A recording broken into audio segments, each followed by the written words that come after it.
Hello my dear friends, Anoop study zone में आपका स्वागत है। आज हम लोग उत्तर प्रदेश लेखपाल का प्रैक्टिस सेट नंबर 17 लेकर आए हैं, जिसमें आपका जीएस जीके उसके साथ साथ सामान्य जानकारी से संबंधित प्रश्न होंगे।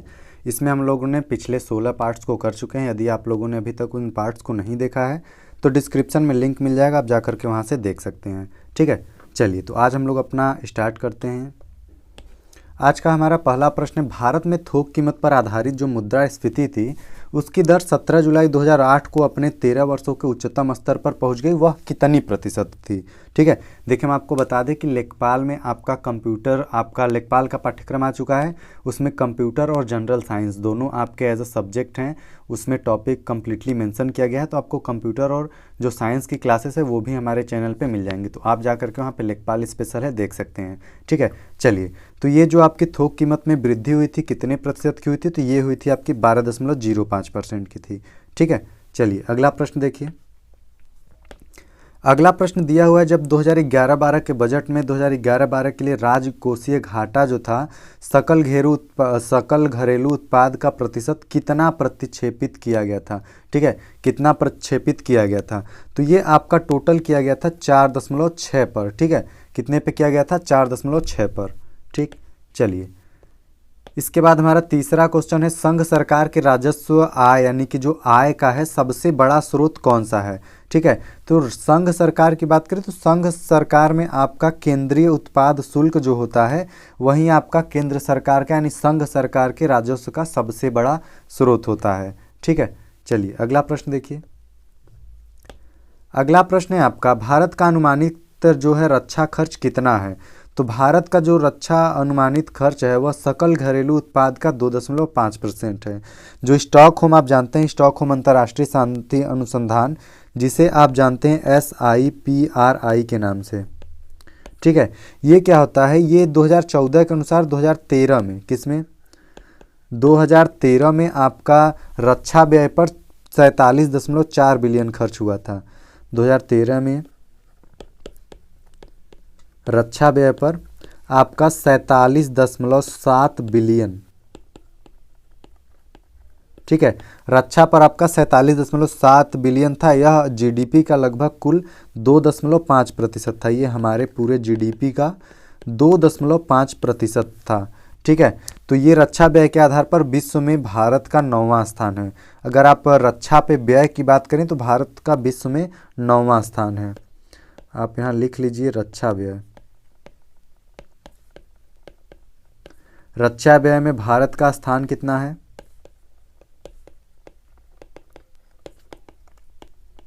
ठीक है, रक्षा व्यय पर भारत का 9वां स्थान है, जो कि लगभग अपने जीडीपी का 2.5% खर्च करता है। ठीक, चलिए अगला प्रश्न देखिए। अगला प्रश्न है अपना, निम्नलिखित में से कौन सा कर जो है अप्रत्यक्ष कर है? ठीक है, आपके पास ऑप्शन दिया हुआ है, पूंजी अभिलाष करना, उत्पाद शुल्क, धन कर या फिर संपदा शुल्क।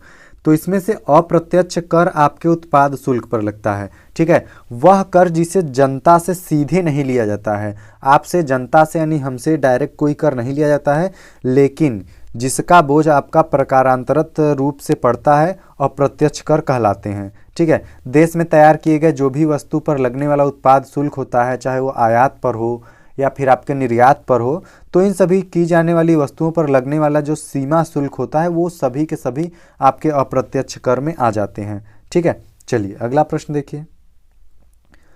अगला प्रश्न है आपका, विश्वव्यापी महान मंदी किस वर्ष को कहा गया है या किस वर्ष में था? तो जो आपका विश्वव्यापी महान मंदी वर्ष था वो आपका था 1929। कब था? आपका वर्ष 1929। अब ऐसा हुआ क्यों? क्योंकि देखिए, मंदी व्यापार चक्र की एक अव्यवस्था है जिसमें आर्थिक क्रियाएं आपकी शिथिल हो जाती हैं और साधनों का अल्प प्रयोग होता है तथा लोग अस्थायी रूप से बेरोजगार हो जाते हैं। कीमतें जो हैं, लाभ, उपभोग तथा पूंजी निवेश की दर सभी कम स्तर पर चले जाते हैं। महामंदी की शुरुआत 4 सितंबर 1929 से अमेरिका में हुई थी। कब हुई थी? आपकी 4 सितंबर 1929 से अमेरिका में हुई थी तथा 29 अक्टूबर तक चला था। कब तक चला था? 29 अक्टूबर 1929 तक विश्व भर में जो शेयर बाजार था वो बिल्कुल एकदम धराशायी हो गया था।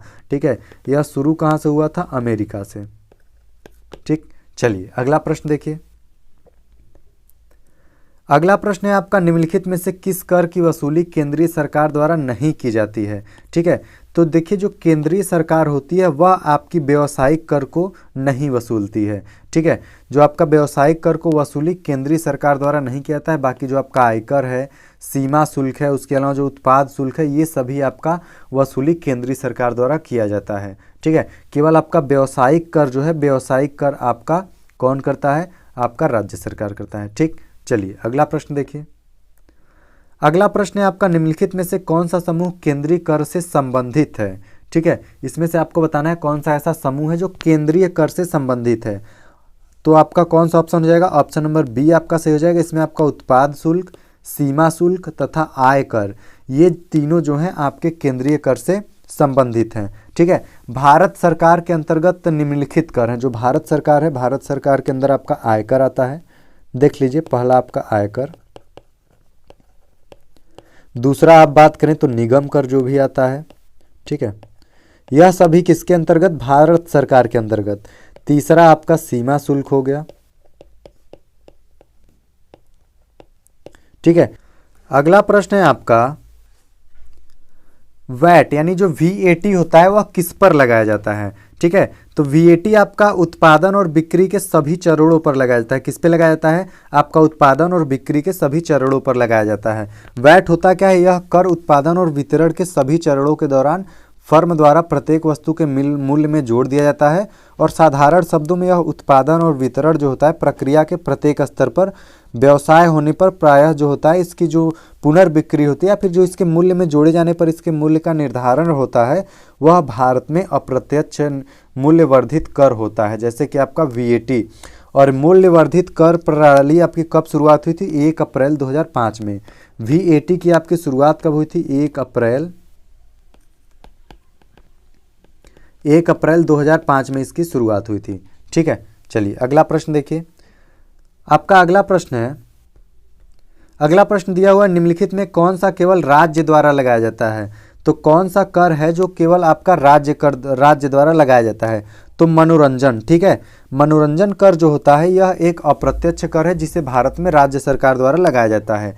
अब मनोरंजन में आपका क्या क्या आ सकता है, सिनेमा का जो टिकट है, प्रमुख जो आपके व्यापारिक दर्शनीय हैं, प्रदर्शनियां हैं, वहाँ पे बड़े निजी जो उत्सव मनाए जाते हैं उससे संबंधित प्रत्येक जो वित्तीय अंतरण पर लगाया जाता है। ठीक है, मनोरंजन में आपका क्या क्या आ सकता है, मनोरंजन में आपका मनोरंजन पार्क आ सकता है।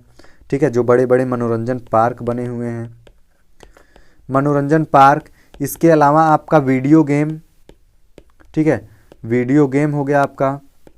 इसके बाद आपका क्या आ सकता है, आर्केड आ सकता है। जो भी खेल की गतिविधियां, ये सभी की सभी आपके केवल राज्य सरकार के अंतर्गत आती है। जीएसटी के अस्तित्व के आने के बाद, जैसे ही जीएसटी लागू हुआ था उसके बाद अब इस सब के जो सेवा कर के दायरे में रखा गया है, इस प्रकार का यह अस्तित्वहीन हो गया है। ठीक है, अब ये क्या होगा, ये सभी अस्तित्वहीन हो चुका है क्योंकि इसको जीएसटी आने के बाद इसको सेवा कर के अंतर्गत रख दिया गया है। ठीक है, चलिए अगला प्रश्न देखिए। अगला प्रश्न, निम्नलिखित में से करों का कौन सा समुच्चय जो होता है केंद्रीय सरकार से संबंध है। ठीक है, तो ये आपका जो आपका आबकारी कर होता है, सीमा शुल्क होता है और आयकर होता है। ये तीनों क्या होता है, ये तीनों समुच्चय केंद्रीय सरकार से संबंध रखता है। ठीक है, केंद्र सरकार द्वारा जो कर लगाने की शक्तियाँ के अंतर्गत आय पर कर या तो कृषि आय के सिवाय, यहाँ पे कृषि आय की बात नहीं हो रही है। ठीक है, उत्पादित वस्तुओं पर उत्पाद शुल्क, जैसे आपका अल्कोहल के अलावा अल्कोहल पे भी नहीं लगाया जाता, और उसमें सीमा शुल्क और वस्तुओं को जो अंतर्राज्यीय बिक्री के सम्मिलित किया जाता है। कर लगाने का अधिकार जो संविधान प्रदत्त है, जो केंद्र और राज्य के मध्य विभिन्न करों को वसूल करने की शक्ति का विभाजन किया गया है। ठीक है, चलिए अगला प्रश्न देखिए। इसके बाद है जो आपका मुद्रास्फीति में निम्नलिखित में से कौन सी स्थिति होती है। तो जब आपका मुद्रास्फीति में आपकी स्थिति होती है, वह कम वस्तु पर अधिक मुद्रा व्यय होता है। क्या होता है, कम वस्तु पर अधिक मुद्रा व्यय होता है। ठीक है, चलिए अगला प्रश्न देखिए। अगला प्रश्न है आपका, सार्वजनिक ऋण पर ब्याज किसका भाग है।